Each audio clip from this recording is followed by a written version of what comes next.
Time now for the latest from the world of business. Matthew Warren is here. Hello to you, Matthew. Hello again. We're looking at the markets first of all. How are they shaping up this morning? Well, there's quite a lot of nervousness around this morning. One of the reasons for that are these talks in Greece, which we keep talking about, and they keep talking. They really need to get a deal done so that they can pay these bondholders and get this tranche of money from the European Union of 130 billion euros, which they really need. And of course, there's this whole debate over cutting the amount that the private bondholders are going to receive from the Greek government. Now, how are the talks going? Well, it's difficult. We're getting some mixed signals. We've heard from the Economic Affairs Commissioner, Olli Rehn, that they are just small differences remaining, and from Jean-Claude Juncker, the Prime Minister of Luxembourg, that the talks are very difficult. So let's see. But you can see there how the markets are responding to that and other news. They're just opening up now in Europe, and they're all looking in the red. And over in Asia, it's been a similar story. I think just the Shanghai managed to poke its nose up into green territory there, but otherwise,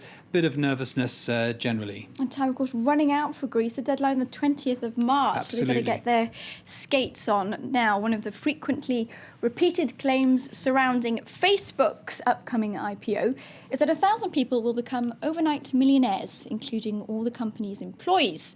While many stand to make a great deal, the reality is a little bit more complicated. Catherine Viette has more. It's being touted as the biggest IPO of an internet company ever, and the hype is hitting overdrive. Media reports say 1,000 people will become overnight millionaires when Facebook goes public.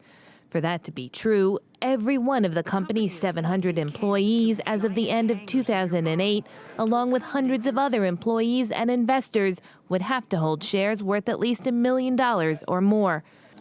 Those set to cash in, Mark Zuckerberg, the site's founder and CEO. After the sale, he could end up with stock worth $28 billion. Beyond Zuckerberg, original employees and early investors stand to make a mint. Divya Narendra and the Winklevoss twins, immortalized in the 2010 film The Social Network, hold stakes of about 0.022%, which could be worth a collective $66 million. Not everyone associated with Facebook is going to get rich, however. While the company was generous with stock options early on, it grew tighter over time, and for the last few years has not been offering stock options to new employees. For those few lucky enough to have gotten in on the ground floor, they can expect a nice windfall. To some other business news in brief now. India's Supreme Court cancelled all 122 mobile telephone licenses awarded in a 2008 sale. The botched sale at below market prices is estimated to have cost the company $39 billion. A fresh auction of the 2G licenses will be held within 4 months. India is the world's second largest cellular market with 15 operators. Analysts expect that some smaller companies will now leave the Indian market altogether following that decision. And French manufacturer Dassault Aviation could be about to sign a deal with the United Arab Emirates to sell 60 of its jets. The news comes just days after India announced it was in exclusive talks with Dassault to buy over 100 of the Rafale fighter planes. French newspaper La Tribune reports that the deal could be done by early April. The order would be a welcome boost for the company and for French jobs. Now, there's plenty of gloom about the Portuguese economy, but it seems that there's at least one sector where the country is doing well. Shoemaking is a thriving industry in Portugal, and Natalie Powell has more. You might not guess from its red brick roofs, but Guimarães is the capital of Portuguese footwear. Despite the difficult economic climate, product outsourcing and competition from cheaper Asian markets, this very traditional industry is thriving. Some companies, like this one, are even among the top 10 shoemakers in the world. The shoe has always been important here, for financial reasons, employment, work and capital.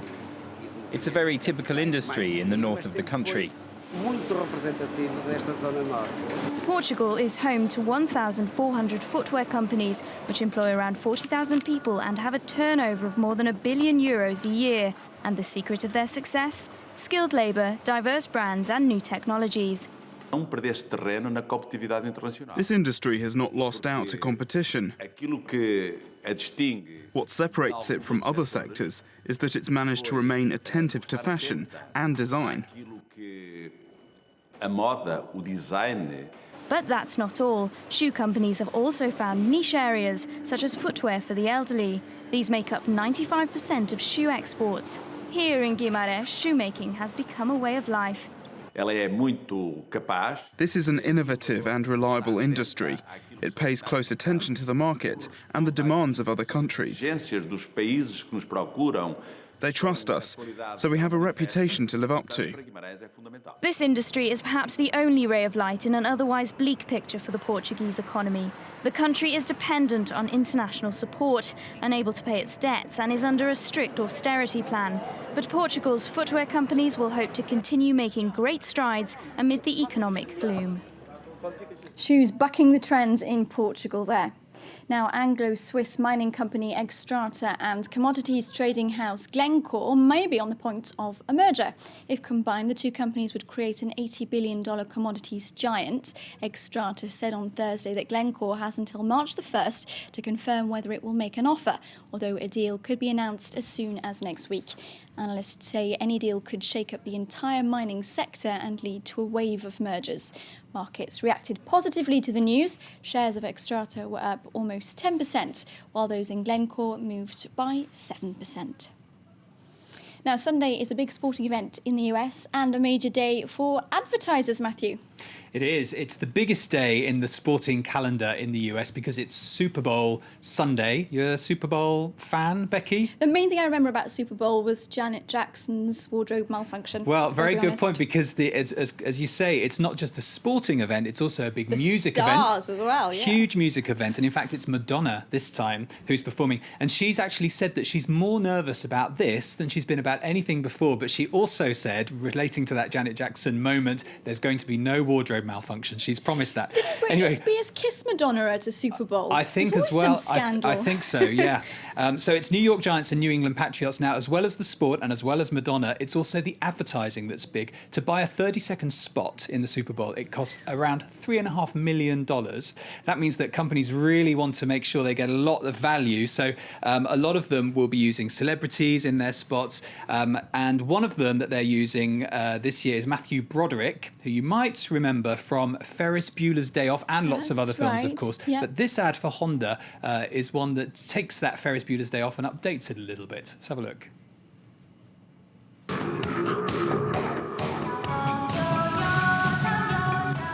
How could I resist?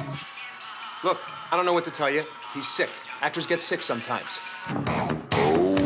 Thanks. Have a good night. Said it before and I'll say it again. Life moves pretty fast.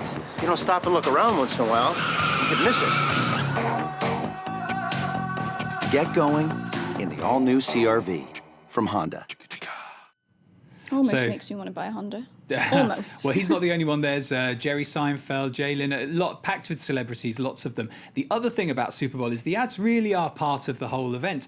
People vote for the ads they like best, and this year there's a special new app on Facebook so that people can go online, vote for the ads, and it'll be in real time. Advertisers will be able to see which of them has really succeeded. Others who will be advertising this time for the first time include Lexus, the luxury car maker, also the new David Beckham underwear line for H&M will be advertised during the break as well for the first time. We're not seeing sort of potato chip manufacturer companies here, are we? Seeing big names, luxury products. Lots of car brands, lots of big names like that. Danone, French company, their US subsidiary will be doing a big ad for their Greek yogurt brand there as well. So big mix of ads, it's really. a broader range than I thought. Yeah, big mix. Well, thanks very much, Matthew. Will you be tuning into the Super Bowl? I wouldn't mind watching the ads. I'm not so sure about the Super Bowl. They've got you. That's the whole better. point. Thank you very much, Matthew Warren, from our business desk. Stay with us here on Live from Paris. Melissa Bell's coming up with the headlines next. Bye-bye.